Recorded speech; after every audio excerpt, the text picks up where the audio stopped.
Barrister Suman ছিল আগাগোড়া একটা ভণ্ড সুবিধাবাদী প্রতারক ভোট চোরের দোসর।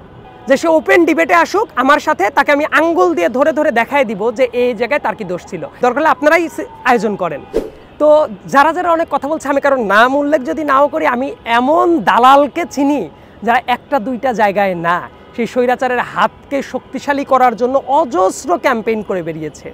যে জাতি পার্লামেন্টে মমতাজের গান শুনেছে, যে জাতি মাশরাফি, সাকিব আল হাসান, ব্যারিস্টার সুমনের মতো ভণ্ডদেরকে পার্লামেন্টে সহ্য করেছে, সে জাতি যদি আসিফ আর নাহিদকে যদি সহ্য করতে না পারে, তার মানে আমি বলবো যে তারা আসলে আফসোস লীগের সদস্য। আপনি তো অনেক আগে থেকেই দেশ নিয়ে কনসার্ন, যেমন রাফসানদার ছোট ভাইয়ের বাবার ৩ কোটি টাকার ঋণ খেলাপি, মতিউরের ১৫ লাখ টাকার ছাগলকাণ্ড আপনি এক্সপোজড করেছিলেন। সো এখনও সব বড় বড় নেতাদের ভণ্ডামির মুখোশ খুলে দিচ্ছেন। অনেকে মনে করে এই কাজগুলো করার জন্য আপনার পেছনে হয়তো কোনো পজিটিভ ব্যাকআপ রয়েছে। আসলেই খুবই ইন্টারেস্টিং একটা কোশ্চেন। এই কাজগুলো করার ক্ষেত্রে অনেক ক্ষেত্রে আমি বলি, যে মুহূর্তে ঋণ খেলাপিদের ব্যাপার নিয়ে কথা বললাম, বাংলাদেশের অনেক মানুষ কেউ কেউ বলার চেষ্টা করছিল এটা তো পরিবারের ব্যাপার, ব্যাংকের সাথে ওদের সম্পর্ক, এটা নিয়ে আমাদের মাথা ব্যথা করার কি দরকার। কিন্তু মানুষ জানেই না ঋণ খেলাপি হইলে জনগণের টাকা বরখেলাপ হয়। মানে এটা যে পাবলিক মানি, দেখেন এই পাবলিক মানিগুলো যখন উধাও করে নেয়, কেউ এভাবে মেরে কেটে নিজেরা স্বাচ্ছন্দ্যের লাইফ কাটায়, এর মানে হইল এইটার ভুক্তভোগী কারা? আমি, আপনি, সবাই। এইভাবেই তো দেশ থেকে এই হাজার হাজার কোটি টাকা লুটপাট হয়েছে। তাহলে মানুষ দেখেন ওই সেন্সটাই নাই এটা যে তাদের পকেট থেকে কাটা টাকা। আবার দেখেন যে মুহূর্তে ছাগলকাণ্ড নিয়ে এক্সপোজ করা হলো, বিভিন্ন মানুষ এটা বলার চেষ্টা করছিল এইভাবে আগাবে কিনা, কারণ একটা সিস্টেমই তো নাই। সো এই ব্যাপারগুলো করার কারণে আমার কিন্তু প্রচণ্ড প্রেশার যায়। ইনফ্যাক্ট ছাগলকাণ্ড করার পরে আমার পর কী পরিমাণ সাইবার অ্যাটাক হয়েছে সেটা কিন্তু প্রত্যেকটা মেইন স্ট্রিম মিডিয়াতেও এসেছিল। তারপরে বিভিন্ন হুমকি ধামকি, এমনকি এনবিআর অফিসের তো আমি শত্রুই হয়ে গেলাম। এই কাজগুলো করার জন্য যে শ্রমটা দিতে হয়, মানুষ এটা না দেখে হঠাৎ করেই মনে করে আরে বোধ হয় যে অদৃশ্য কোনো শক্তি। তো এতই যদি অদৃশ্য শক্তি থাকতো, শেখ হাসিনার স্বৈরাচার 15 বছর কিভাবে টিকে থাকলো? মানে আমাদের ধারণাটা এমন, কেউ কোনো কাজ করলেও ব্যাপারটা হলো ও উনি বোধ হয় এইটা, উনি বোধ হয় ওইটা। ইনফ্যাক্ট মতিউরের এই ব্যাপারটা যখন আমি সামনে নিয়ে আসলাম, কিছু কিছু মানুষ আমি অনলাইনেই দেখেছি, তারা বলার চেয়ে ওকে তো এজেন্সির লোক, ডেফিনেটলি ইন্টেলিজেন্সের লোকজন ওকে বোধ হয় এগুলো ফিট করেছে। যাদের কাছে আমার লাইফটা পর্যন্ত আমি রিস্কে ছিলাম, ওইগুলো দেখে ফেসবুকে আমি শুধু হেসেছি, কারণ মানুষের বাক স্বাধীনতা আছে, অনেক কিছুই বলতে পারে। কিন্তু আমার কথা যে কাজের কাজটা করে যেতে হবে, ওই ধরনের যদি সাপোর্টই থাকতো তাহলে তো আমি অনেক বড় কিছু করে ফেলতে পারতাম। সেটা তো নাই। কিন্তু আমার যেটা চাওয়া, দেখেন এই কাজটা যে করছিলাম আমি, এটা কিন্তু পাবলিক ইন্টারেস্টে। আমি কি মতিউরের একটা ইস্যু থেকে কি কোনো একটা পয়সাও কোনো জায়গা থেকে ইনকাম করেছি, বা ঋণ খেলাপির ওই ইস্যু থেকে? তাহলে আমি পড়তে পারতাম, আমার একটা স্বার্থ আছে, বাট আমি তো সেটাও করি নাই।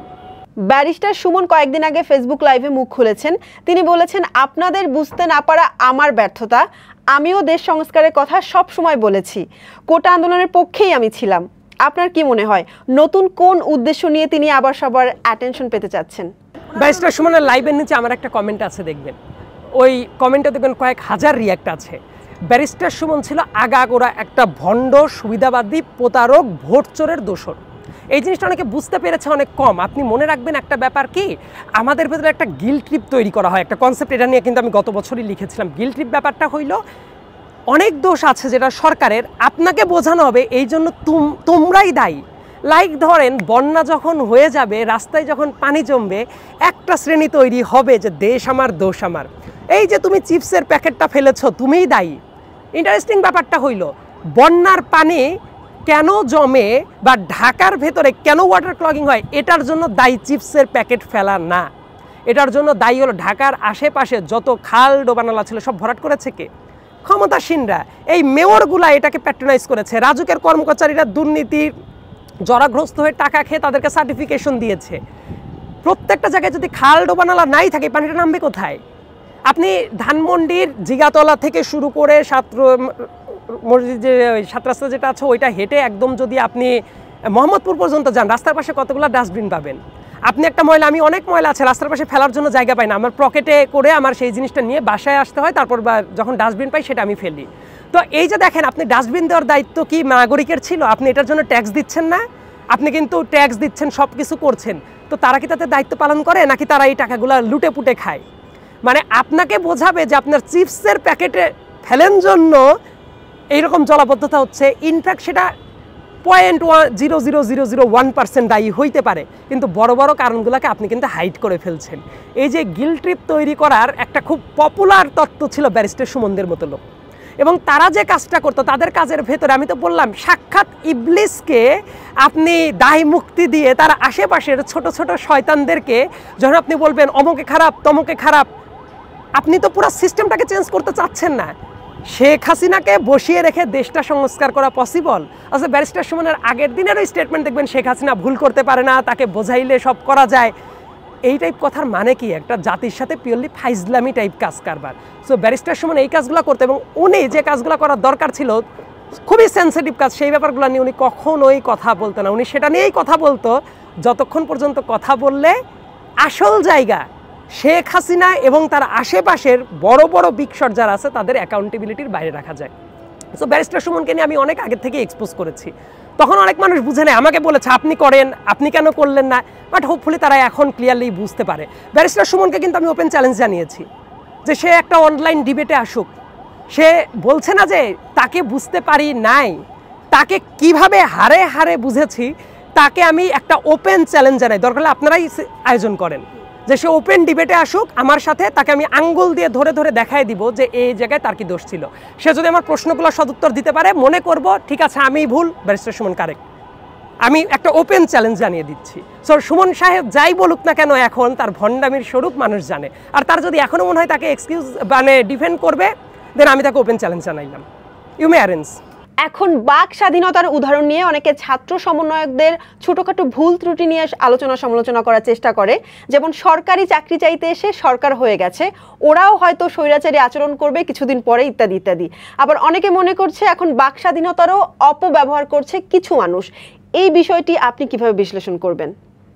এত দ্রুত আসলে কোনো কনক্লুশনে আসার সময় হয়নি, তারাও আসলে ভালো কাজ করেছে এবং হয়তোবা সামনেও করবে।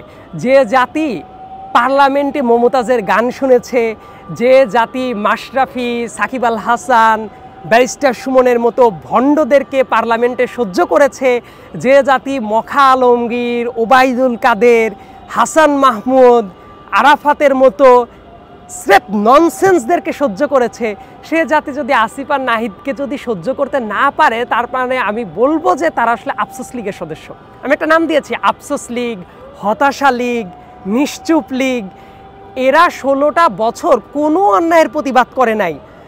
ঘুষ, গুম, খুন, হত্যা, স্বৈরাচারিতা, ভোট চুরি করা, তারা একটা বেনিফিশিয়ারি ছিল। দেখবেন তারা এসে হঠাৎ করে চাচ্ছে 15 দিনের ভেতরে দেশটা জান্নাতুল ফেরদৌস হয়ে যাক।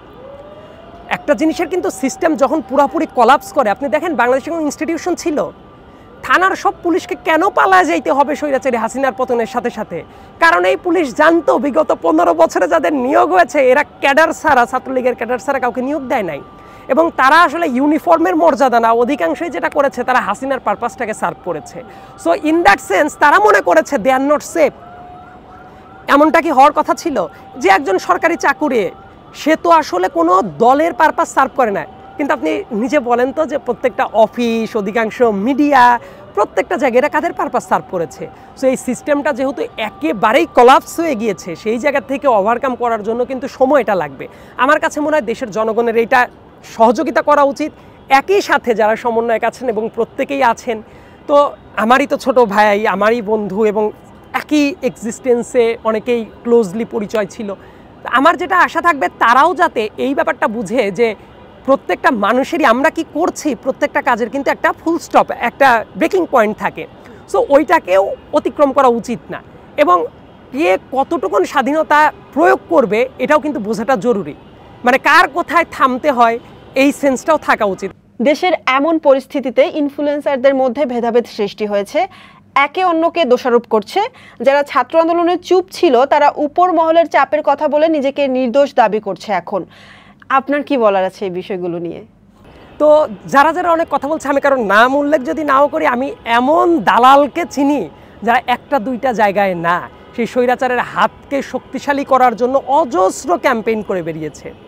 গুলশানের কোন হোটেলে গিয়ে 71 টিভির দালাল সম্পাদক যিনি ছিলেন মোজাম্মেল বাবু, তিনি ছাত্রলীগের রোকরা মিরে কোথায় ক্যাম্পেইন করেছে, সিআরআইয়ের এজেন্টে কোথায় কবে গিয়েছে, অন্যান্য জায়গায় কিভাবে প্রচারণা চালিয়েছে, যে জায়গায় ইভেন কোনো সরকারি প্রোগ্রামও না, তাদেরকে যখন জিজ্ঞেস করা গেছে কিছু ফিমেল কন্টেন্ট ক্রিয়েটার ছিল তারা কিভাবে শেখ হাসিনার দালালি করেছে, আই নো এভরিথিং।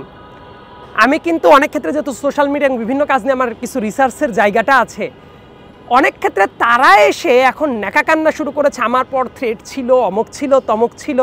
আপনি মনে রাখবেন, আপনি নিজেই যদি দাসত্ব বরণ করতে চান, আপনি অটোমেটিক দাসত্বের সার্কেলে আপনি ঢুকেই যাবেন। কেন ওই রেজিমেও এমন কিছু কিছু কন্টেন্ট ক্রিয়েটার ছিল না যে যারা আসলে কখনো তোষামোদি করে নাই? আপনি তো নিজের সুবিধার জন্য, আপনি কি মনে করেছেন অমুক মন্ত্রীর কাছে কি একটা ছবি তুললে আপনার জন্য সুবিধা, অমুক মন্ত্রীর একটু প্রচারণা চালাইলে আপনার জন্য সুবিধা? তা আপনি কি নিজের সুবিধাটা আদায় করেন নাই? এরকম কন্টেন্ট ক্রিয়েটর নাই? আর যারা এখন এক্সকিউজ দিচ্ছে, হ্যাঁ অনেক ক্ষেত্রে কিছু থ্রেট থাকতে পারে, কিন্তু সেই থ্রেটটাকে কীভাবে অতিক্রম করতে হয় সেটা তাদের জানা উচিত ছিল। তারা সবসময় বাধ্য হয়ে প্রচার চালিয়েছে, ব্যাপারটা এমন না। আমি আপনাদেরকে ডকুমেন্ট দেখিয়ে দিতে পারবো যে তারা নিজেরা স্বপ্রণোদিত হয়ে কবে, কোথায়, কার সাথে কিভাবে প্রচারণা চালিয়েছে, এই ব্যাপারগুলো ফ্যাক্ট। দেশের মানুষ যারা আছে এদের ভুলে যাওয়ার কথা না।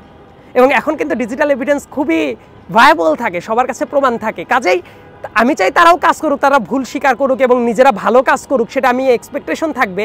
কিন্তু তারা যে ধরনের কাজ করেছে, মিথ্যা এক্সকিউজ দিয়ে যদি মনে করে আমরা ফেরেস্তা ছিলাম, সরি, এটা রং এক্সকিউজ।